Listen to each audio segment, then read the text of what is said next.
لا حول ولا قوة إلا بالله العلي العظيم حسبنا الله ونعم الوكيل نعم المولى ونعم النصير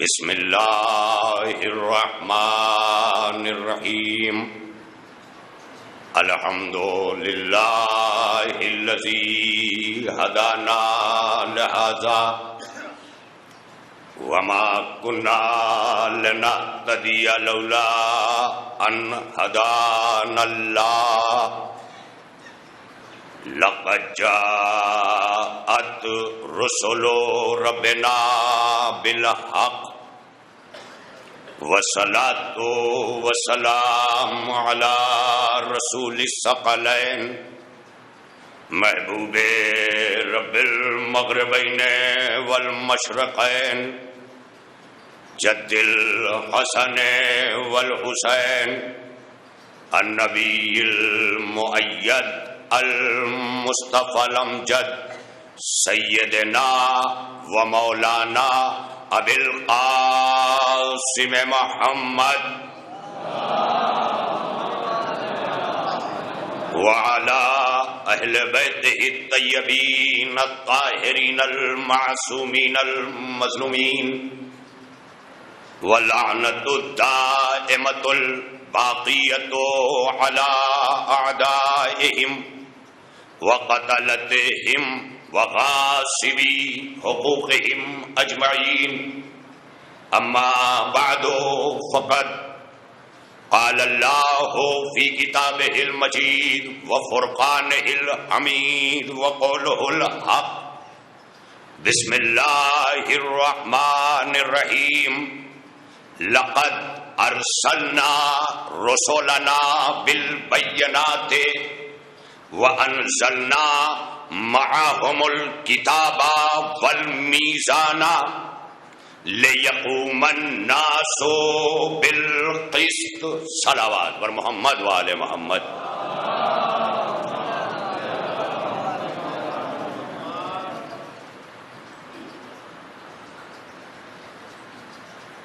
بزرگان ذوی الاحترام، برادران ایمان اور واجب الاحترام عزاداران مظلوم کربلا، ہمیں اپنی مکمل تیاری اپنے اعضاء و جوارح سے کرنی ہے اور آج اگر استقبال کر رہے ہیں تو وہ استقبال حبیبانہ ہو. یہ بجھے بجھے سے جو جوش نہیں ہے، جوش ولی آبادی نے کہا تھا نا، یا لگا دے سینہ مومن میں باغ زندگی یا بجھا دے خدا میرا چراغ زندگی. تو ایسے نہیں، آپ اداس غم حسین میں ہیں لیکن اعضاء و جوارح تصدیق کر رہے ہیں، تائید کر رہے ہیں اس مقصدیت کی کہ جس کے لیے 1 سال بعد پھر صف عزا بچھائی گئی ہے. اور یہ آپ کا فخر ہے کہ آج 52 سالہ اپنی زندگی میں پوری گول دنیا کا چکر لگا کر جب میں پھر اپنے وطن آیا تو خدا کی قسم مجھے سلام کرنا پڑا اپنے وطن کے اس مکتب کو کہ جس نے نہ جانے کب سے استقبال کی بنیاد رکھی اور معصوم بچوں کے ذریعے استقبال کروایا تاکہ دنیا پہ یہ پیغام جائے کہ گنہگار پیچھے رہیں، حسین کا استقبال کرنے معصومانہ طفلانہ ذہنیتیں آگے آئیں. تو ایک بلند ترین صلوات آغاز محرم کی پڑھیں محمد والے محمد پر. جی تھوڑا تھوڑا حضرات قریب آ جائیں، پہلے ہی سے آ جائیں تاکہ وہ چیزیں نہ رہیں. آپ یہ سمجھیے کہ نماز عزا ہو چکی ہے، آغاز ہو چکا ہے، تکبیرۃ الاحرام ہو چکی ہے. یہاں اپنی اپنی جگہوں پر پہلے سے آپ حضرات پہلے سے آ جائیں. جی ماشاءاللہ سلامت رہیں اور کل سے اسی چیز کو ملحوظ نظر رکھیں. آج وطن عزیز کے استقبال عزا کی مجلس کا آغاز ہمارے وطن عزیز کے چھوٹے امام باڑے سے ہو چکا ہے اور وہاں سے وقت کی پابندی آج پہلے ہی دن قابل ستائش ہے، کیونکہ عزاداری اختلافات کو مٹانے آتی ہے کہ علم لے کے کہو کہ ہم معاشرے کے وفادار ہیں. یہ عزاداری رکھنا پیدا کرنے نہیں آتی، یہ عزاداری اختلافات مٹانے آتی ہے. سمندر کی موجیں آتی ہیں، لہریں چلتی ہیں، خس و خاشاک بہا لے جاتی ہیں، زر و جواہر چھوڑ جاتی ہیں. لہذا انہیں لہروں سے اندازہ کریں. بڑی تیزی کے ساتھ آج پہلی مجلس ہے، مجھے اپنے موضوع کا مکمل تعارف بھی کرنا ہے. آج آپ کی آمادگی کے ساتھ میری خطابت کی آمادگی کی تائید بھی اس منبر اور فرش عزا سے ایسے مسلسل ہو جائے جیسے حسین کے تابوت کے ساتھ عباس کا علم مسلسل رہتا ہے. بڑی توجہ کے ساتھ پہلے دن پہلی مجلس میں جو آج ہمارے عنوان سے ہٹ کر استقبال عزا کی مجلس ہے، چونکہ فلک پر ہلال محرم ہمارے افق پر نمودار نہیں ہوا، کوئی تصدیق نہیں ہوئی، اس بنیاد پر ہم نے فرش عزا بچھا دی. اور بچھانا دلیل ہے کہ محرم کا انتظار کرنے والے چاند کا انتظار نہیں کرتے، چاند تو خود محرم کا انتظار کرتا ہے. یہ ہے منزل. لہذا بڑی تیزی کے ساتھ اور انشاءاللہ اس بار جو آپ کا وقت معینہ ہے اپنے قدیم طریقوں پر، قدیم محبتوں پہ باقی رہ کر جدید تقاضوں سے ہم آہنگ ہونا، یہ حسینیت سے اکتساب فیض کی دلیل ہے. لہذا میں آج مبارکباد دیتا ہوں ان اساتذہ کو. خدا کی قسم یہ ہمارے وطن میں جو ہماری درسگاہیں ہیں اور بالخصوص مکتب امامیہ جعفریہ جس نے نہ جانے وطن عزیز کو کتنے جواہر پارے دیے ہیں، نہ جانے کیا کیا تراشے گئے ہیرے اس مکتب سے نکلے ہیں. علامہ اقبال کی اس شعر کی روشنی میں آج بھی آواز دے رہے ہیں کہ ایک پتھر کی بھی تقدیر سنور سکتی ہے، شرط یہ ہے کہ سلیقے سے تراشا جائے. یہ تراشیدہ مقامات آج ہم اجتماعی طور پر زندگی گزار رہے ہیں. بہت بڑی بستی ہے، مومنین ہیں، پڑوس میں مومنین، بستی میں مومنین، زیادہ توجہات کی ضرورت نہیں پڑتی. یہ ہمارے مکتب کے معلمین ہیں جو اجتماعی طور پر باپ ہونے کی ذمہ داریوں کو بھی پورا کرتے ہیں. باپ کو خبر نہیں ہوتی. آج دنیا کے سارے باپ ہر جگہ جہاں منفرد اور انفرادی طور پہ رہتے ہیں اپنی نسلوں کے لیے پریشان ہیں، لیکن یہاں باپ کو اپنے بچوں کی دیندارانہ زندگی کے لیے پریشان ہونے کی ضرورت نہیں ہے. یہاں وہ مکتب ہے کہ جس نے ہلال محرم سے پہلے اس کے دروازے کو بند کر کے کہا کہ اب تک مدرسے کے ٹاٹ پر بیٹھ کر قرآن پڑھنے والے بچے اب فرش عزا پہ چل کے مقصد کربلا سن کر کے آئیں، کیونکہ یہاں لانا یہ پریکٹیکل لائف ہے، ایک عملی زندگی ہے. جو کچھ یہ فرش عزا یہاں بیٹھنا سب کے بس کی بات نہیں ہے، سب کا نصیب بھی نہیں ہے. یہ آپ یہاں بیٹھ کے سوچتے ہیں لوگ کیوں نہیں آئے، یہ بس اس کا ایک ہی جواب ہے کہ یہ توفیق ہے. جسے ہو جائے لاکھوں تھے فوج یزید میں، جسے توفیق ہوئی وہ حر بنا.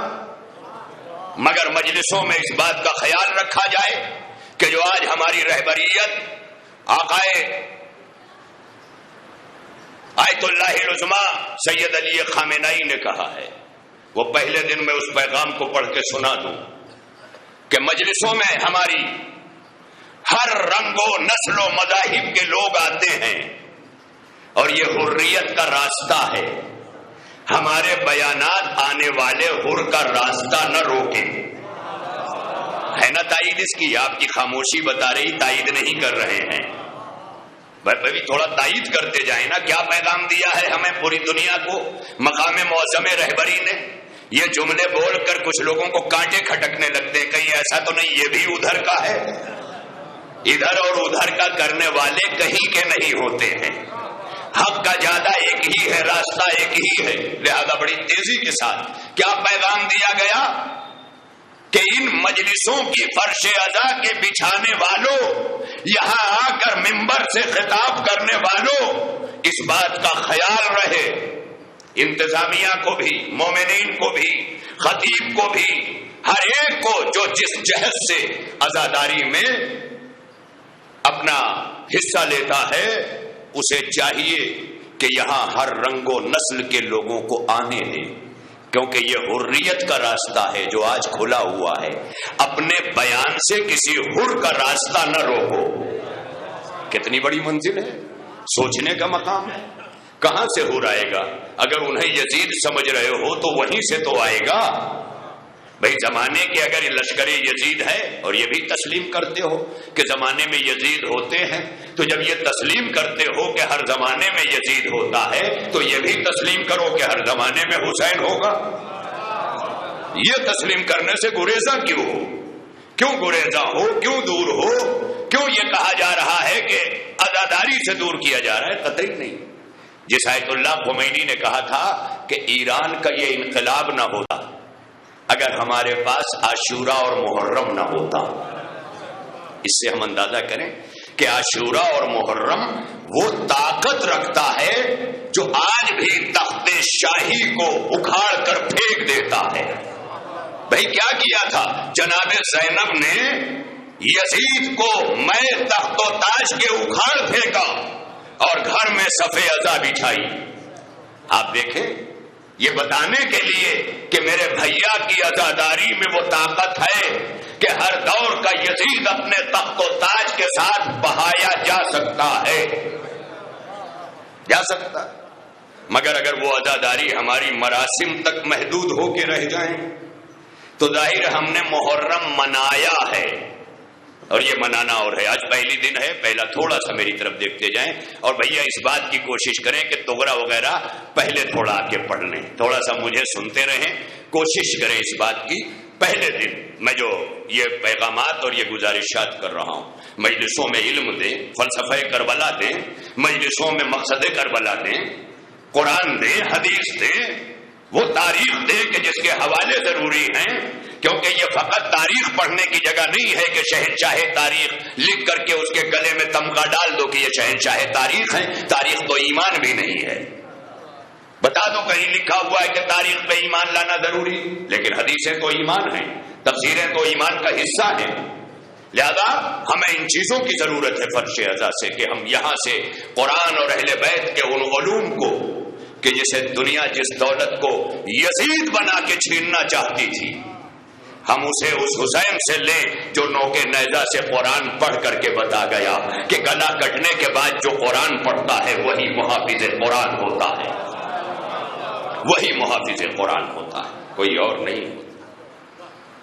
اس نے قرآن کے منشور کو، قرآن کے آئین کو، قرآن کے دستور کو، قرآنی بائیلاز اور کانسٹیٹیوشن کو، قرآنی سنویدھان کو اس نے نوکے نیزہ سے پڑھ کر کے بتایا کہ دنیا اسے مٹانا چاہتی تھی.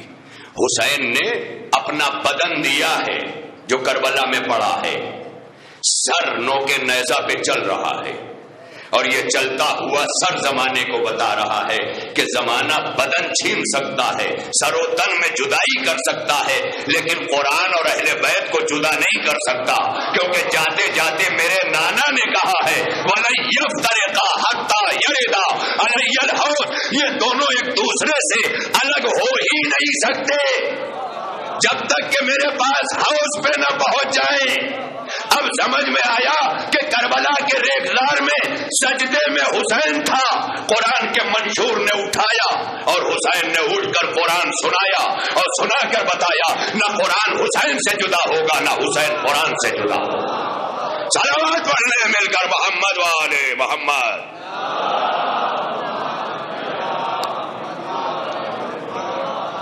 بھیا تھوڑا سا آپ لوگ بھی پڑھ لیں، ماشاءاللہ سلامت رہیں. یہاں پر نہ پڑھنے والا وی آئی پی نہیں ہے، جیسے وہاں نیتاؤں کے یہاں بیٹھ کے جو نعرہ نہ لگائے وہ وی آئی پی ہے. لیکن یہاں جو بولے بس میں حسین میں وہ VIP ہے. تو بلند ترین صلوات پڑھیں محمد والے محمد پر.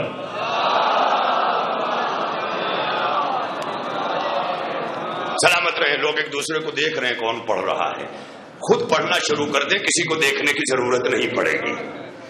بس ہر انسان یہ طے کر لے مجھے پڑھنا ہے, کسی کو دیکھنے کی ضرورت نہیں پڑے گی. اور پھر ہم اور آپ کیا دیکھیں گے؟ وہ دیکھ رہا ہے جسے دیکھنا ہے, اور نہیں سمجھو گے تو ایک دن دیکھ لے گا, اور ایسا دیکھ لے گا کہ کھڑے ہو تو بیٹھنے کی مہلت نہیں دے گا. یہ ہے منزل. تو کبھی بھی دیکھ سکتا ہے, یہ نہ سوچیں کہ ابھی میں نوجوان ہوں, اسے بھی دیکھ سکتا ہے کسی سن و سال کو. لہذا بڑی تیزی کے ساتھ آج میں وطن عزیز کے ان اساتذہ کو کہ جنہوں نے بڑی مختصر سی تنخواہوں میں اپنی زندگی کو قربان کر کے, جو گاؤں کے بستی کے باپ نہیں کر سکتے تھے, بہت سے باپوں کے اجتماعی کام انہوں نے کیے.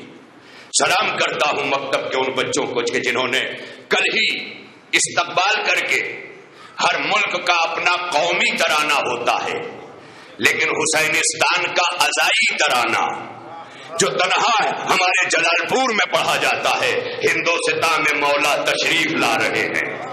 یہ کتنی بڑی منزل ہے. آمادہ کرتا ہے لوگوں کو, لہو میں جو ہے روانی عطا کرتا ہے, جذبوں کو وجدان عطا کرتا ہے اور میلان عطا کرتا ہے. لہذا یہ منزل ہے کہ جہاں تک میں لانا چاہتا ہوں وہ ہو چکا. اور اسی کے ساتھ ساتھ آج اس اذا خانے سے میں سلام کرتا ہوں اس روح کو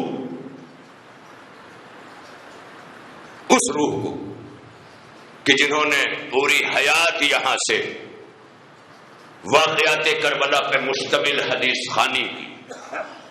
مرحوم و مغفور جناب افتخار حسین صاحب قائم منزل کہ جنہوں نے وطن عزیز میں حدیث خوانی کے ذریعے اور اس کی اپنی تابانی کے ساتھ اس کو باقی رکھ کر کے عزائے سید الشہداء میں ہمیشہ نیا باب کھولا ہے.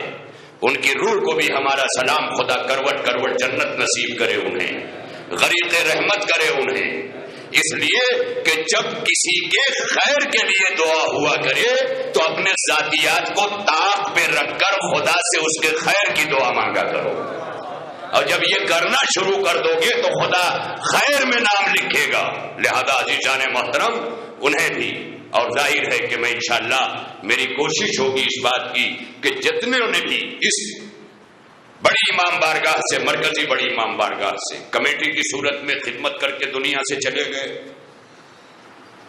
انتظام کی صورت میں نوحہ خانی, سینہ زنی, مرثیہ خانی, تحت خانی, تعزیے کے بنانے والے آج جو بھی ہمارے درمیان نہیں رہے, خدا انہیں جوار کربلا میں اور شہدائے کربلا کے جوار میں جگہ اور اعلیٰ مقام عنایت کرے. آمین کہہ کے شرف ثبوت دیجئے کہ ہم فراموش کرنے والی قوم نہیں ہیں, ہم اپنے مومن محسن کے احسان کو تسلیم کرتے ہیں. لہذا ان تمام لوگوں کو اللہ غریق رحمت کرے.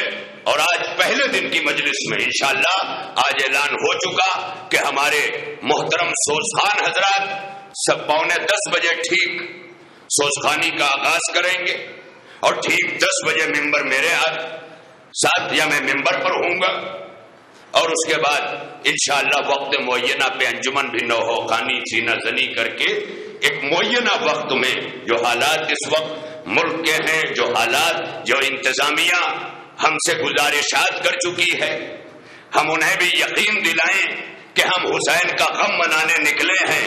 ہم قانون شکن نہیں ہیں, قانون کو قانون بنانے والے ہیں.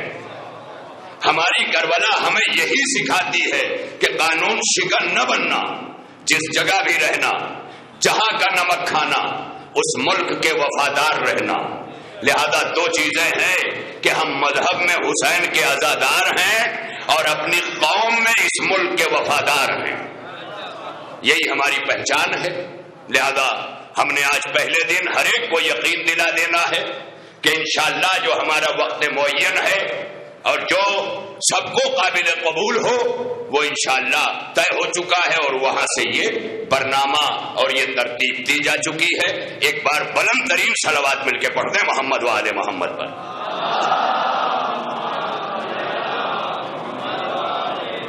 تو انشاءاللہ آج زیادہ دیر زحمت سماعت بھی نہیں دینی، چند لمحے کہ ابھی انشاءاللہ کل سے باضابطہ طور پر محرم الحرام سے 1444 ہجری کے عشرہ مبارکہ کا موضوع، گزشتہ سال ہمارا موضوع اس مقام پر تھا دین اسلام اور شریعت انبیاء، یہی موضوع تھا نا؟ دین اسلام اور شریعت انبیاء۔ اس بار میرا موضوع ہوگا دین اسلام اور مذہب اہل بیت۔ ہو سکتا ہے کہ ابھی تھوڑا سا کنفیوژن پیدا ہو جائے، دین اسلام اور مذہب اہل بیت، اور یہ کبھی سمجھ میں نہ آئے گا جب تک دین اور مذہب دونوں کی ڈیفینیشن کو، دونوں کے معنی کو، دونوں کے مفاہیم کو پوری طرح سے ہم نہ سمجھیں گے کہ دین کیا ہے اور مذہب کیا ہے۔ جب دین اسلام استعمال ہوا تو پھر یہ مذہب اہل بیت کیوں؟ اور یہ میں کوئی نیا نہیں ہوں کہ جو یہ لفظ استعمال کر رہا ہوں۔ دین و مذہب آپ ہر جگہ لکھا ہوا پڑھتے ہیں، اضافت کے ساتھ حاجی صاحب دین و مذہب ہے کہ نہیں ہے؟ ابھی بھی تھوڑا تذبذب ہے، میں اپنی طرف سے کچھ نہیں لایا ہوں، مگر یہ ضرور ہے کہ جب ہم مجلسوں کو ہم پر مسلط کر کے سنایا جائے گا تو ہمیں کچھ نہیں ملے گا، لیکن جب ہم مجلسوں کے لیے خود آمادہ ہوں گے، یہی فرق ہے 365 دنوں کا اور ان 10 دنوں کا۔ اسی لیے یہ بہار عزا کہا گیا، اس لیے کہ 365 دن تمہیں مجلسیں سنانے کے لیے بلایا جاتا ہے، 10 دن تم مجلسیں سننے کے لیے آتے ہو۔ یہ بڑا فرق ہے، سننے کے لیے آنا، اور یہ سننے کے لیے انسان کب آئے گا؟ کہ جب آنے والوں کو اس فرش عزا سے ان گتھیوں کو سلجھا کے دیا جائے گا کہ جو اذہان میں الجھی ہوئی ہوتی۔ لہذا میرا موضوع اس سال ہے دین اسلام اور مذہب اہل بیت۔ ہمارے مراجع کے دفتر سے لے کر کے ہر جگہ سنا جا رہا ہے یہ اشرا۔ خالی انٹیلیجنس اپنے ذاکر کو چیک نہیں کرتی، ہمارا دفتر مرجعیت بھی زندہ ہے، وہ بھی سن رہا ہوتا ہے کہاں کیا بک رہا ہے بنام عزاداری۔ لہذا عزا کو عزاداری رہنے دو، اور یہ اس وقت سمجھ میں آئے گا جب فرش عزا سے مقصد حسین لوگے۔ یہ نصیب ہے ہمارا کہ شہزادی نے کرم کیا کہ بڑے امام باڑے سے شب کے اس وقت مجھ جیسے کم علم، کج فہم، تھوڑا سا بولنے والے کے لیے موقع فراہم ہوا ہے، لیکن یہ چیزیں مقصد کربلا تک لے جانے میں معاون ہوں گی۔ اس میں تنہا میں کچھ نہیں ہوں، جیسے روح کے لیے جسم ضروری ہے، جسم کے لیے روح ضروری ہے، اسی طرح سے مجلس عزا کے لیے منبر کو فرش عزا کی ضرورت ہے اور فرش عزا کو منبر کی ضرورت ہے۔ یہی بی بی زینب نے شام میں کیا تھا کہ جب سید سجاد کا منبر ملا تو پہلو میں فرش عزا بچھا دیا اور کہا سجاد منبر تیرا ہوگا، فرش عزا میری ہوگی۔ صلوات پڑھیں مل کر محمد والے محمد پر۔ بھیا یہ تھوڑا سا یہ طبقہ جوانوں کا ہے ماشاءاللہ، مولانا تھوڑا سا آپ بھی قریب آ جائیں، آپ کے آگے کافی جگہ خالی ہے ماشاءاللہ، مولا سلامت رکھے۔ صلوات پڑھنے مل جل کر محمد والے محمد، آ جائیں آ جائیں۔ یہ ایک دوسرے کے احترام میں بھی کبھی کبھی ہوتا ہے، لیکن یہ سوچا کریں کہ جس طرح سے صفوں میں ہم اسی وقت کہ جب دو نابالغ اکٹھا ہو جائیں تبھی ہم درمیان میں بالغ بن کے آ سکتے ہیں، ورنہ کسی کو ہٹا نہیں سکتے۔ تو یہی حسین ہے کہ جو 72 کو ایک وقت میں، ایک درجے میں، کہ ہم جب زیارت پڑھتے ہیں سائر شہداء تو ایک ساتھ سب کی زیارتیں پڑھ کے یہ بتاتے ہیں کہ کربلا میں ایک حسین نہیں ہے، 72 حسین ہیں، ایک حسین نہیں۔ کسی شاعر نے کہا تھا کہ میں ایک حسین کو مشکل میں جب پکارتا ہوں، میں ایک حسین کو مشکل میں جب پکارتا ہوں تو میری سمت 72 حسین دیکھتے ہیں، سر ہلا کے، تو میری سمت 72 حسین دیکھتے ہیں۔ لہذا احباب کرم، آج آغاز ہو چکا، موضوع کا اعلان ہو گیا، اور موضوع کے لیے جس آئے وافی ہدایہ کو، جس آیت کریمہ کو سرنامہ سخن قرار دیا، یہ پارہ نمبر 27، 27واں پارہ، سورہ کا نام ہے الحدید، سورت حدید، اور آیت نمبر ہے 25۔ مکمل آیت نہیں پڑھی، آیت کا ایک ٹکڑا پڑھا ہے میں نے، جو میرے موضوع کے لیے کافی تھا۔ میرے موضوع کی تکمیل کے لیے آیت کا یہ فقرہ یہ کافی تھا۔ بھائی تھوڑا دیکھتے رہے، ماشاءاللہ بڑی توجہ رکھے، کیا ارشاد ہو رہا ہے اس آیت میں؟ لقد ارسلنا رسولنا بالبینات، اللہ کہہ رہا ہے کہ ہم نے تم تک جو رسول بھیجے، جو بھی رسول بھیجے ہم نے تم تک، بالبینات، وہ سارے رسول ہم نے دلیلوں کے ساتھ بھیجے۔ یہ چھوٹی سی بات نہیں ہے، اس کو عالمی پیمانے میں سوچئے گا۔ جی اسلام جو ہے وہ کسی خطے کا نہیں ہے، کسی علاقے کا نہیں ہے، کسی رنگ، کسی نسل، کسی زبان، کسی کی اجارہ داری نہیں ہے۔ اسلام سب کے لیے ہے۔ کیا ہے اسلام؟ سلامتی ہے، اس کا راستہ سلامتی، آیت کہہ رہی ہے۔ اس کی آخری منزل سلامتی، آیت کہہ رہی ہے۔ ساری چیزیں، اسلام نام ہی ہے سلامتی کا، سلامتی کا مذہب۔ سلامتی کا ترجمہ امن نہیں ہوگا، سلامتی کا ایک حصہ ہے امن۔ مکمل سلامتی اپنے اندر جامعیت رکھتی ہے، لہذا اسلام کیا ہے؟ سلامتی کا دین۔ اور جب اس دین کا تعارف آیت میں کرایا تو اس کے راستے کو بھی سلامتی کا راستہ کہا۔ سورۃ مائدہ آیت نمبر 15، قد جاءکم من اللہ نور و کتاب مبین یہدی بہ اللہ من اتبع رضوانہ سبل السلام، تاکہ یہ دونوں چیزیں جن کا نام قرآن اور اہل بیت ہے، یہ تمہیں سبل السلام، سلامتی کی سبیل پر، سلامتی کے راستے پر گامزن کر دے۔ یہ ہے اسلام کا راستہ، جسے صراط مستقیم بھی کہا گیا، اسی صراط مستقیم کو سبل السلام بھی کہا گیا۔ یہ راستہ کہاں جاتا ہے؟ آیت نے آواز دی، اللہ یدعو الی دار السلام، اللہ تمہیں دار السلام کی طرف بلا رہا ہے۔ اس کا مطلب یہ ہے کہ اسلام سلامتی ہے، اس کا راستہ سلامتی کا راستہ ہے، اور جس منزل کی طرف بلا رہا ہے وہ دار السلام ہے۔ جیسے جنت کے بہت سارے نام ہیں نا، جنت ہے، فردوس ہے، ارم ہے، 8 طبقات بہشت ہیں، اسی طرح جنت کا ایک نام ہے دار السلام۔ کیا نام ہے جنت کا؟ دار السلام۔ آیت آواز دے رہی ہے، واللہ یدعو الی دار السلام، اللہ تمہیں سلامتی کے گھر کی طرف بلا رہا ہے۔ اسلام سلامتی کا، اس کا راستہ سلامتی کا، جہاں بلا رہا ہے وہ سلامتی کا۔ اس کا مطلب یہ ہے کہ سلامتی کے گھر کی طرف بلانا اس بات کی دلیل ہے کہ اس کا جو راستہ ہے وہ بھی سلامتی، اس کا جو قانون ہے وہ بھی سلامتی۔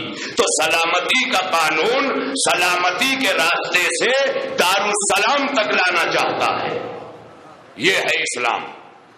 یزید کیا مٹانا چاہتا تھا؟ اسلام کوئی بابا تھے؟ اسلام کیا تھا؟ گزشتہ سال میں نے عرض کیا کہ اسلام ایک قانون کا نام ہے. جیسے ہر چیز کے نام ہوتے ہیں نا کچھ. طوفان بھی کوئی آنے والا ہوتا ہے سمندر میں تو اس کو بھی نام دے دیا جاتا ہے. ہر ایک ملک کا الگ الگ نمبر آتا ہے. اب کی بار فلاں ملک اس آنے والے سائیکلون کو نام دے گا. یہ سب ہے نا. تو ہر چیز کا کوئی نہ کوئی نام ہوتا ہے. ہمارے ملک کا قانون بنا, جمہوریت کا قانون, سیکولرزم کا قانون, اسے آئین ہند کہا گیا, یعنی قانون ہندوستان. تو قانون الگ ہے, اس کے ساتھ ہندوستان لگا دیا جائے تو اس کا مطلب ہوتا ہے کہ قانون تو یکساں ہے, مگر جس کا ہے اس کی اضافت لگائی جاتی ہے. لہذا قانون یہاں بھی ہے, قانون امریکہ میں بھی ہے, قانون سری لنکا میں بھی ہے, قانون ہر جگہ ہے. ہر جگہ کے قانون کو اضافت کے ساتھ اس ملک کا قانون کہا جاتا ہے. دستور ہند ہندوستان کا قانون. اسی طرح دستور اسلام, اسلام کا دستور. تو معلوم یہ ہوا کہ اسلام ایک قانون کا نام ہے. قانون کا قانون جو ہے اس کا نام اللہ نے اسلام رکھا. یہ قانون کیوں بنایا؟ ملک چلانا ہے اسے کہا نہیں, ملک تو انسان کی ضرورت کا نام ہے. جب یہ افزائش نسل کے ساتھ اس قرائے ارض پر بود و باش کرتے ہوئے نسلن بعد نسلن کاروان حیات کو بڑھاتے ہوئے چلے تو انہیں ملکوں کی بھی ضرورت پڑی. انہوں نے ملک بنائے. ملک میں نے نہیں بنایا ہے, میرے پاس تو ایک ہی ملک ہے. ہمیشہ پڑھتے ہو قرآن مجید میں سورہ ملک, اللہ ہی کے ہاتھ میں ہے ملک, وہ ایک ہی ملک ہے. باقی دنیا میں اتنے سارے ممالک ہیں, سب کے قانون ہیں. اللہ نے آواز دی کہ جیسے الگ الگ ملکوں کے قانون ہیں اسی طرح میں نے اس کائنات اور بشریت کو جو قانون اور نظام عطا کیا اس کا نام اسلام رکھا. سرکار تھوڑا سا آج پہلے دن محنت کرنا پڑے گی, کیونکہ تمہیدی مراحل فکر میں تھوڑا سا آپ کو بھی مینٹل جمناسٹک کرنی پڑے گی, ذہنی ورزش سے گزرنا پڑے گا. انشاءاللہ کل سے راہیں بالکل آسان ترین ہو جائیں گی. آج یہاں سے تھوڑا سا مجبوری بھی ہے میری کہ میں اپنے موضوع کے تعارف میں اس طرح کے لفظوں کو برتنے سے گریز کرتے ہوئے بھی جب گفتگو فلسفیانہ انداز میں داخل ہو جاتی ہے تو ادق لفظیں اس کی مجبوری بن جاتی ہیں. لہذا بڑی تیزی کے ساتھ یہ گفتگو کرتا ہوا میں پڑھ جاؤں کہ اسلام کیا ہے. ایک قانون ہے. کس کا؟ کائنات کا, بشریت کا. جتنی مخلوقات ہیں سب اسی کے نظام کے تحت چلنا ہے. ایک ہی ہے, اسی کے نظام کے تحت. تم چاہے جتنے نظام اپنے قائم کر لو, ایک کورونا بھیج کر پوری دنیا کو متزلزل کر کے بتاؤں گا کہ جب میرے ایک ہلکے سے وائرس کی تاب لانا تمہارے بس میں نہیں. یہ میرا قانون ہے. میرے قانون پہ غور کرو. بڑے اترانے لگے تھے نا, تمہیں بھائی یاد نہیں, تمہیں بہن یاد نہیں, تمہیں پڑوسی یاد نہیں. کمانے لگے تو پیسہ علیہ السلام ہو گیا, بیٹے بیٹے نہ رہے, بیوی بیوی نہ رہی. اتنا کما لو کہ لوگ سلام کریں. کمانے والے کو سلام اسی وقت تک ہے جب تک پیسے کی کھنک باقی ہے. جیب میں کھنک ختم ہوئی, سلام ختم ہوا. لیکن جو نسلوں کو تعمیر کر کے جاتے ہیں, نسلوں کو تعمیر کرو, نسلوں کو. محلے کے چوراہوں پہ بیٹھ کر چودھری اور مہتو نہ بنو, گھر کے اچھے باپ بن جاؤ, گھر کے اچھے باپ بن جاؤ. آج زمانہ وہ ہے کہ گھر کے ایک اچھے باپ بنو. پیسہ ضرورت ہے, مقصد نہیں. جب تک پیسہ ضرورت رہتا ہے نمرود بندہ رہتا ہے, لیکن جب پیسہ مقصد بن جائے تو وہ خدا ہو جاتا ہے. غور کیا آپ نے؟ کہہ رہے یہ تو ہٹا رہے. نہیں, پیسے سے ہٹا نہیں رہا ہوں. اگر 15 گھنٹے کمانا چاہتے ہو تو 2 گھنٹے بچوں کے لیے نکال لو، مال آئے گا، اس کے پیچھے نہ بھاگو۔ مولا فرماتے ہیں کہ موت اور روزی اس کے لیے فکر مند نہ ہونا، جیسے موت پیچھے پیچھے چل رہی ہے ویسے ہی تمہاری روزی پیچھے پیچھے چل رہی ہے۔ بغربت سے تم ہمکنار اس لیے ہوتے ہو کہ عقل سے کام نہیں لیتے۔ میں نے عقلوں میں جستجو رکھی ہے، جستجو جتنا بڑھے گی رزق میں اضافہ ہوگا۔ میں نے رزق حرکت میں رکھا ہے، البرکت من الحرکت۔ ابھی میں یہاں سے گیا شعبان میں تو میرے ہاتھ ایک کتاب لگی، کتاب، اس حوالے سے میرے لائبریری میں 4 کتابیں ہیں، اسلام دین حکمت، اسلام دین فطرت، اسلام دین معاشرت، اسلام دین معاشرت، اور ابھی 5ویں کتاب جب اس موضوع کی میرے پاس آئی تو اس میں لکھا ہوا تھا اسلام دین حرکت۔ اس کتاب کا نام ہے اسلام دین حرکت۔ یہ بتایا نہیں جاتا ہمیں اور سننا بھی نہیں چاہتے ہم۔ اسلام حرکت کا دین ہے، جیسے فطرت کا دین ہے نا، اسی لیے صدا دے رہا ہے البرکت من الحرکت۔ برکت حرکت میں ہے، جب حرکت کرو گے تو برکت ہوگی۔ شام تک کام کرتے رہو، ابھی کام باقی ہے نا تو اپنے رازق سے شکوہ نہ کرو، کام مکمل کرو۔ کام کی تکمیل پر تمہیں رازق تمہیں چھوڑے گا نہیں، متوجہ رہو۔ تو اسلام دین حرکت بھی ہے۔ اسلام ناکارہ لوگوں کو برداشت نہیں کرتا۔ وسائل الشیعہ، شیعت کا اثاثہ ہے یہ کتاب۔ اس کتاب میں چھٹے امام جعفر صادق علیہ الصلوۃ والسلام، بھیا صلوات پڑھیں، صلوات ہے نا، فرماتے ہیں کہ وہ شخص جو رزق حلال تلاش نہیں کرتا، یعنی کام نہیں کرتا، تو خدا اس سے اس کا دین قبول نہیں کرے گا۔ وہ دعائیں بھی کرے گا تو قبول نہیں ہوگی، وہ دعائیں بھی کرے گا تو قبول نہیں ہوگی۔ آپ سوچیں کہ معصوم کیا فرما رہے ہیں؟ اختیار رکھتے ہوئے رزق حلال کی تلاش میں نہ نکلنا یا اس پر خوش ہو جانا۔ بیٹا تو کما رہا ہے، 3 بیٹے تو ہیں، مسئلہ بیٹوں کے کمانے کا نہیں ہے۔ جب تک تمہاری سانسیں ہیں، اعضاء و جوارے چل رہے ہیں، اگر اس قابل ہو تو دوسروں کے حوالے نہ کرنا، کیونکہ کوئی چیز تم سے اٹھائی نہیں گئی ہے اور وہ تم سے غافل بھی نہیں ہے۔ وہ تم سے تمہارا اتنا بڑا نگراں ہے کہ تمہارا باپ بھی نہیں ہو سکتا۔ یہ تو خالی ہم زبانی کہتے ہیں، خدا کی قسم باپ بیٹے کے لنگڑانے پہ کہے گا کھڑے ہو کے نماز پڑھ، سزا بھی دے سکتا ہے، لیکن شریعت کہتی ہے اگر کھڑے نہیں ہو سکتے تو بیٹھ کے پڑھ۔ کتنا بڑا نگراں ہے اللہ، یعنی ہمارے کسی حال سے غافل ہے۔ بڑھاپا آ گیا، کھڑے ہو کے نماز نہیں پڑھ سکتے، اب بیٹھ کے پڑھو۔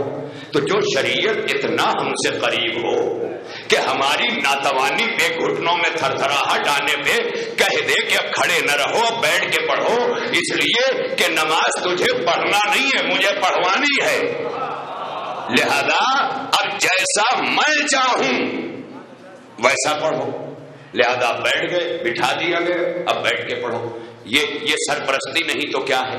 یہ باپ سے زیادہ ترحم نہیں تو کیا ہے؟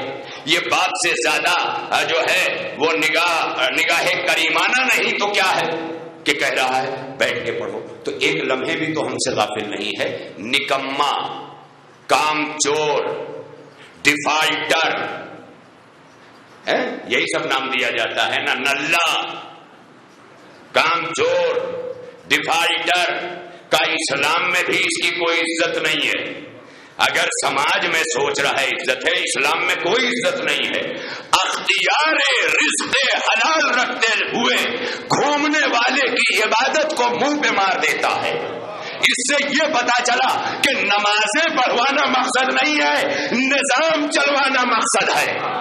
اے سرکار آپ دیکھ لیں منزل، آپ پہنچ رہے ہیں بڑی تیزی سے، اس نظام کو چلانا مقصد ہے، نماز پڑھوانا نہیں۔ کہ اس کی نماز منہ پہ مار دی جائے گی، اختیار رکھتے ہوئے یہ کام نہیں کرتا۔ تمہیں ہر طرح علی یاد ہے؟ علی کام کی منزل میں جب آتا ہے، خطیب ممبر سلونی ممبر کے سارے خطبے سنا دیے آپ نے، ساری جنگیں سنا دی آپ نے، لیکن کام کے بارے میں بھی تو علی سناؤ، علی کام کے بارے میں بھی تو سناؤ۔ علی کام کے مسئلے میں اتنی اہمیت دے رہا ہے رزق حلال کو کہ سارا اختیار رکھتے ہوئے جس کی زوجہ 2 رکعت نماز پڑھ کے حوروں کو بلا لے زمین پر اور یہودیہ کے یہاں چلی جائے، اس کا شوہر ہے علی، اور علی کیا کر رہے ہیں؟ مسند پہ بیٹھ کر خالی امامت نہیں کر رہے ہیں، مسند امامت سے اٹھ کر کاندھے پہ بیلچا رکھ کر باغ یہود میں پانی ڈالنے کی سروس کر رہے ہیں۔ تھوڑی سی بات ہے، کیوں کر رہے ہیں؟ باغ یہود میں، یہودی کے باغ میں علی کام کرنے کے لیے پہنچ رہے ہیں۔ وہ علی معاشرے کو کیوں نظر نہیں آتا؟ اور جانتے ہیں اس کام کا اثر کیا ہوتا تھا؟ خدا کی قسم اب دوسری روایت بیان کر رہا ہوں اسی کتاب سے، اسلام دین حرکت۔ دوسری روایت سنیں گے آپ؟ ایک انسان رزق حلال کی تلاش میں جب دھوپ کی شدت میں جفا کشی کرتا ہے تو اس کے بدن سے گرنے والے پسینے کے قطرے تسبیح اور تقدیس کا مرتبہ رکھتے ہیں۔ کہاں ہیں آپ؟ کہاں بیٹھے ہیں؟ ایسے نہیں، ایسے تو سنیں گے تو میں بھی سو جاؤں گا، ہے نا؟ ذرا اپنی بیداری کا ثبوت دیں۔ ماشاءاللہ زیادہ وقت نہیں ہوا ہے ابھی، ماشاءاللہ باہر ایک لفڑا ہو جائے تو 4 بجے تک جاگیں گے، تو امن کے لیے بھی تو جاگا کرو نا۔ تو مل جل کر کے آگے والے ذرا ایک سلوات پڑھیں محمد والے محمد پر، سلامت رہیں۔ کل سے یہ سب کور کر لیا کریں، ماشاءاللہ سلامت رہیں۔ میرے نوجوان جو آباد ہیں وہ آگے آئیں کل سے انشاءاللہ بڑی توجہ کے ساتھ، اور میرے بزرگوں کو ادھر اس طرف ان کی نگرانی میں ذکر ہونے دیا کریں، ان کی نگرانی میں بڑی توجہ رہے۔ تو ارباب کرم منزل تمام ہو گئی، وقت بھی تمام ہو گیا۔ آج تو مولا نے کیا فرمایا کہ میرے نزدیک اس شخص کی دعا بھی اللہ کے ہاں قابل قبول نہیں ہے کہ جو اختیار رکھتے ہوئے رزق حلال کی تلاش سے گریزاں ہے۔ کا یاد رکھنا، جب رزق حلال کی تلاش میں جفا کشی کرتے ہو تو بدن سے نکلنے والا پسینہ اور اس کے قطرے تسبیح و تقدیس کا مرتبہ رکھتے ہیں۔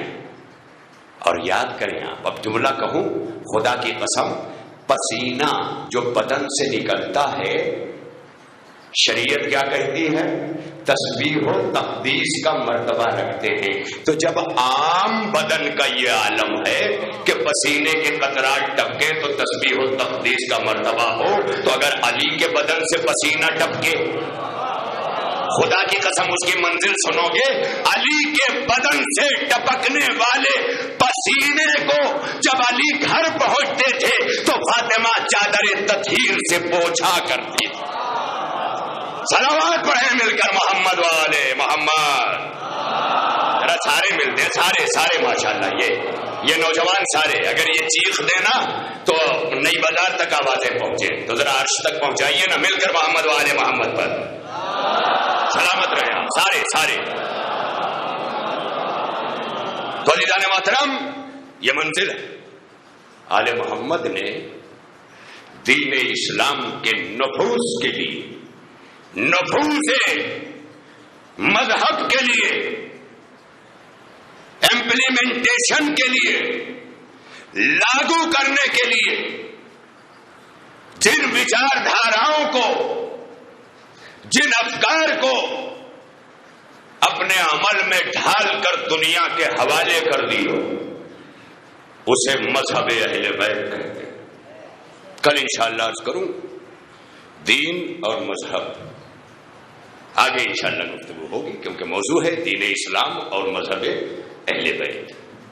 لہذا اس کے لیے میں نے جو آیت پڑھی، لقد ارسلنا رسلنا بالبینات، میں نے جو رسول بھیجے، اب اس لیے یہ بات کر رہا ہوں کہ تاکہ کل بغیر کسی تمہید کے میں یہاں سے مسلسل ہو جاؤں۔ لقد ارسلنا رسلنا بالبینات، ہم نے جو رسول بھیجے نا تم تک جو رسول بھیجے، یہ پوری بشریت سے جہاں کا انسان پڑھ رہا ہو، چاہے یورپ کا ہو، چاہے نائجیریا کا ہو، چاہے جاپان اور چین کا ہو، دنیا کے کسی خطے میں ہر ایک سے قرآن کہہ رہا ہے میں نے تم تک جو رسول بھیجے۔ تو یہ نہ سمجھنا کہ ہندوستان میں خالی مسلمان اور سادات آئے 5ویں اور 6ٹھی صدی کے بعد، یہ نہ سوچنا، بلکہ یہ سوچنا کہ ہندوستان میں اللہ کا چیلنج ہے کہ میں نے انبیاء بھیجے، میں نے مرسلین بھیجے۔ آئے گی بات انشاءاللہ، میرے نوجوان اور میرے مجلسی شغف رکھنے والے، انشاءاللہ میری کوشش ہوگی کہ دوشے سماعت پر سفر کرتے ہوئے ہم اپنے منزل مقصود تک پہنچیں گے۔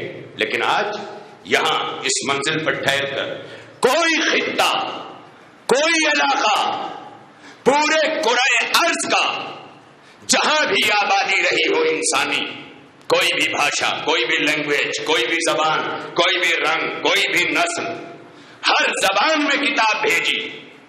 وہ زبانیں جو زمانے قدیم سے پڑھی جاتی رہی، لکھی جاتی رہی، جو اپنی تہذیبوں اور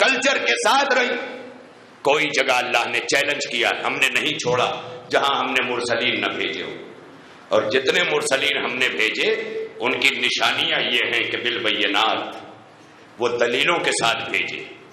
اور اس کے بعد پھر کیا کہا؟ وَأَنزَلْنَا مَعَهُمُ الْكِتَابَ، پہلے تو یہ کہ جتنے نبی بھیجے ہم نے، جتنے مرسلین روانہ کیے ہم نے اپنی جانب سے، ان سب کو ہم نے دلیلیں دی۔ اور پھر کہا وَأَنزَلْنَا مَعَهُمُ الْكِتَابَ، اور ہم نے ان کے ساتھ کتاب نازل کی۔ وَأَنزَلْنَا مَعَهُمُ الْكِتَابَ، یعنی ایک ہوتا ہے کسی پر کتاب آنا اور ایک ہوتا ہے کسی کے ساتھ کتاب آنا۔ یہ معاہم الکتاب بتا رہا ہے کہ کوئی رسول کائنات میں بغیر کتاب کے نہیں رہا۔ نہیں، یہ تھوڑا سا علمی بات ہے، اگر آپ تھوڑا سا حوصلہ افزائی نہ کریں گے تو بات آگے نہیں بڑھ سکتی۔ کوئی رسول وانزلنا معاہم الکتاب، اور ہم نے ان کے ساتھ کتاب نازل کی۔ جو آپ 4 کتابیں پڑھتے ہیں نا بچپن سے، آسمانی کتابیں 4 ہیں، تو یہ 4 وہ ہیں جو انبیاء پر نازل ہوئی۔ لیکن یہاں آیت میں کیا کہا جا رہا ہے؟ وَأَنزَلْنَا مَعَهُمُ الْكِتَابَ، ہم نے ان کے ساتھ کتاب بھیجی۔ اور اس کے بعد کتاب ہی نہیں کہا، مَعَهُمُ الْكِتَابَ وَالْمِيزَانَ، کتاب کے ساتھ ساتھ میں نے میزان بھی بھیجا۔ اب میزان کا ترجمہ ترازو نہیں ہے، خالی ترازو بھی ہے لیکن ترازو ہی نہیں ہے۔ کیوں؟ کیونکہ میزان کے معنی پیمانہ بھی ہے، میزان کے معنی کسوٹی بھی ہے، میزان کے معنی ترازو بھی ہے۔ یعنی جو کسوٹی کی چیز ہے وہ بھی میزان پہ لاؤ، جو پیمانے کی چیز ہے وہ بھی میزان پہ لاؤ، جو تولنے کی چیز ہے وہ بھی میزان پہ لاؤ۔ یہ بہت بڑی بڑی باتیں نکل رہی ہیں نا۔ تو انشاءاللہ آپ علمی پیرائے سے اس آیت تک چلیں گے میرے ساتھ۔ آج بس یہیں پر میں منزل تمام کر دوں۔ وَأَنزَلْنَا مَعَهُمُ الْكِتَابَ وَالْمِيزَانَ، میں نے کتاب کے ساتھ میزان بھیجا۔ اس کے بعد مقصد کیا بیان کیا؟ لِيَقُومَ النَّاسُ بِالْقِسْطِ، تاکہ لوگوں میں عدل قائم کیا جائے۔ یعنی پورے اسلام کا مقصد کیا ہے آنے کا؟ عدل کا قیام۔ مقصد اسلام کیا ہے؟ عدل کا قیام۔ عدل کب سمجھ میں آئے گا؟ جب ظلم سمجھ میں آ جائے گا، جب ظلم سمجھ میں آ جائے گا۔ جب تک ظلم سمجھ میں نہیں آئے گا نا، عدل انسان سمجھ ہی نہیں سکتا، کیونکہ جب تک رات کا اندھیرا نہیں سمجھے گا دن کا اجالا سمجھ ہی نہیں سکتا۔ بڑی توجہ رہے. تو جیسے رات کی ضد ہے دن، دن کی ضد ہے رات، ویسے ہی عدل کی ضد ہے ظلم، ظلم کی ضد ہے عدل. تو اب اس کا ایک ترجمہ یہ بھی کیا جائے گا کہ اسلام دنیا میں اس لیے آیا تاکہ ظلم کا خاتمہ ہو جائے. میرے سرکار آپ دیکھ لیں اسلام کے آنے کا واحد مقصد کیا ہے. اتنی بڑی بستی میں پوری دنیا کے وعدے چھوڑ کے خدا کی قسم ممبر سے کہہ رہا ہوں کہ دنیا کے وعدے چھوڑے ہیں میں نے کہ مجھے اپنی بستی سے خطاب کرنا ہے. اس لیے میں آج اس ایک لفظ کے ذریعے جلال پور کی سرزمین سے، یہاں کے مرکزی امام باڑے کے مرکزی اشرے سے، مرکزی اذہان کی شخصیات لیے ہوئے مقصد متفکر سماج بیٹھے ہوئے ہیں میرے سامنے، میں بڑی تیزی سے جملہ کہنے جا رہا ہوں کہ میرا چیلنج ہے کہ اسلام کی طرح دنیا میں کوئی اور مذہب ہو لے کے آؤ کہ جو آخری سانس تک ایک اعلان کر رہا ہے کہ ظلم کا خاتمہ ہو، ظلم کا خاتمہ ہو، ظلم کا خاتمہ ہو. جو ظلم کے خاتمے کے لیے آتا ہے وہ ظلم برداشت نہیں کر پاتا. اسی لیے جب یزید کا ظلم بڑھا تو حسین اٹھے اور اٹھ کے بتایا کہ دین آیا ہی تھا قیام عدل کے لیے. اب قیام عدل کا مطلب ہے کہ حسین کھڑا ہوا ہے تو عدل کھڑا ہوا ہے. صلوات پڑھیے مل کر محمد والے محمد. سلامت رہیں آپ. حضور یہ ہے منزل.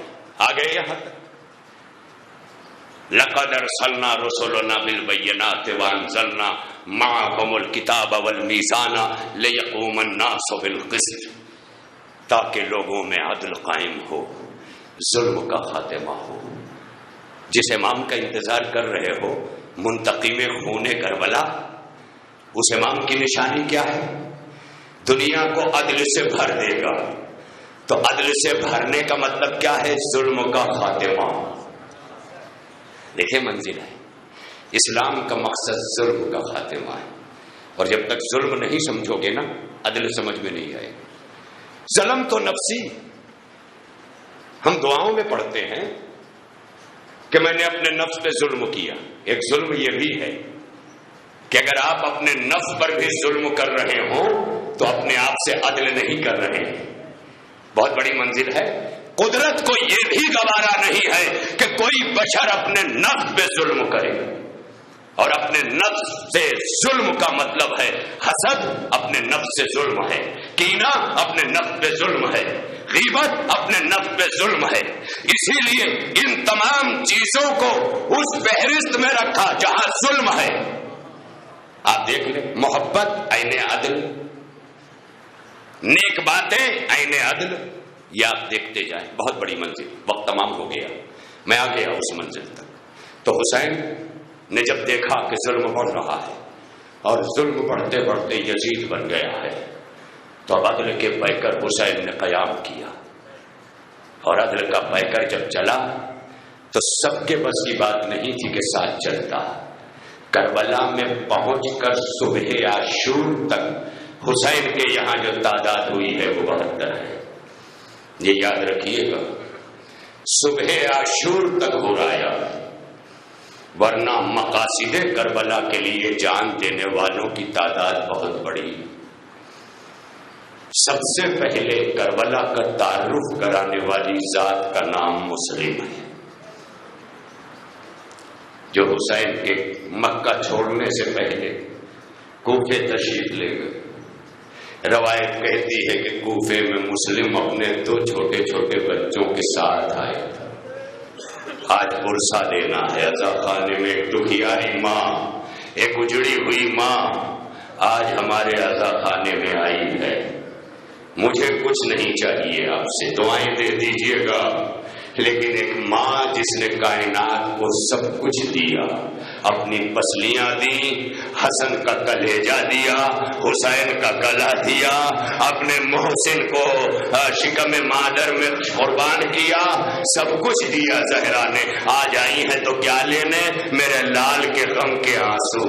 میرا حسین 3 دن کا بھوکا پیاسا زیر خنجر شہید کیا گیا۔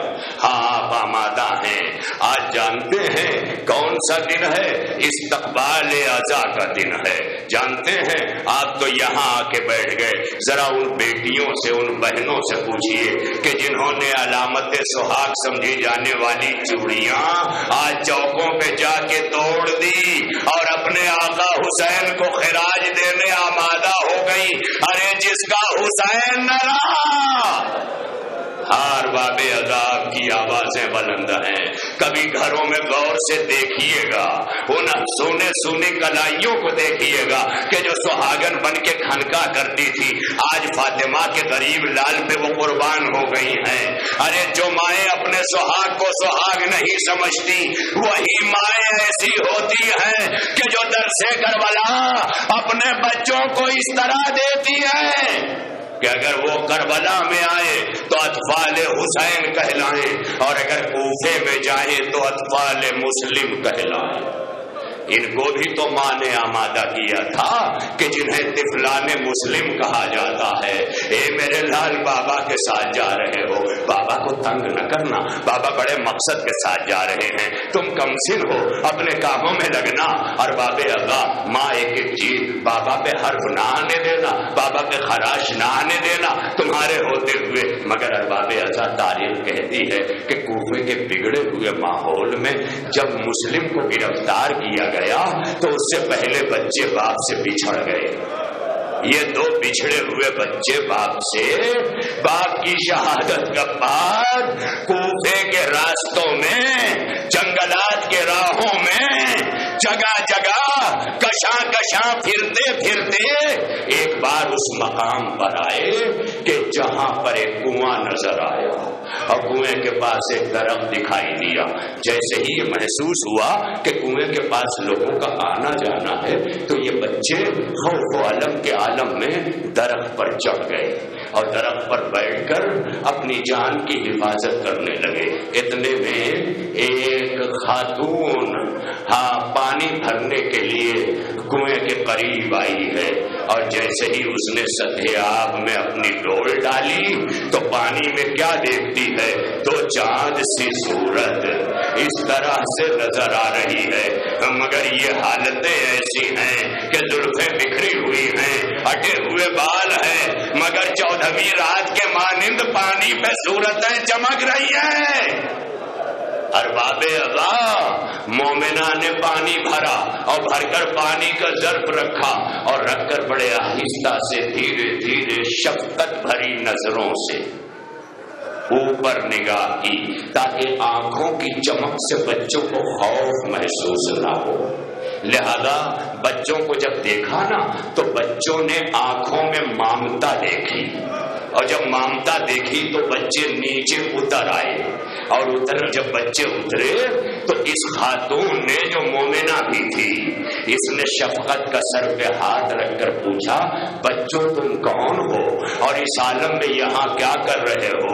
عزادارو تاریخ کہتی ہے بچوں نے بہت چھپایا، لیکن یہ مومنہ تھی، آخرکار ایک مرتبہ لب و لہجے سے پہچان گئی۔ کہا بچوں تم تو حجازی معلوم ہوتے ہو۔ کہا ہاں۔ کہا کس کے بیٹے ہو؟ کہا مسلم ابن عقیل کے۔